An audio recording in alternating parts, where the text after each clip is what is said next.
In this video, I'll be showing you how to upload the data that we cleaned in Excel into Power BI.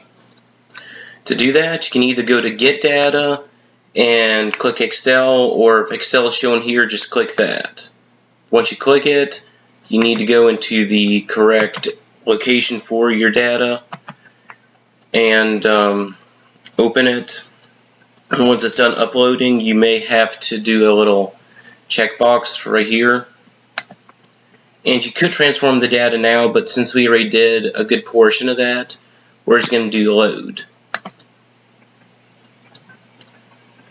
And you may have to click apply changes up here if it shows up, but we're virtually done now, so just let the thing finish loading, and then once it's done, click save.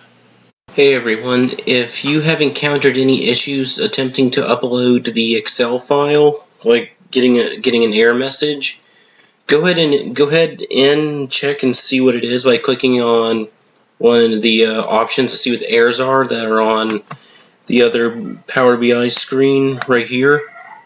It's not here now because I went in to check, but something will pop up and up here somewhere and should tell you that there are errors, so just go ahead and check and see what they are.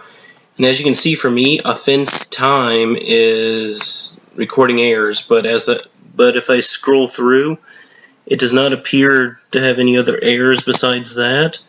So what I'm going to do is I'm going to actually remove the column with the errors. Now if you get a bunch of errors, then it might be better just to try and start over if you're using this data. But I just removed the column with the error, so I'm going to close and apply.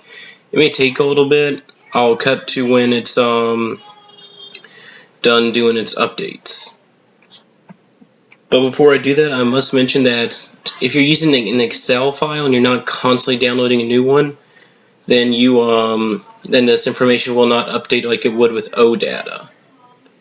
And it actually appears to be done already, since it doesn't refresh like OData would. So hit apply changes and then hit save.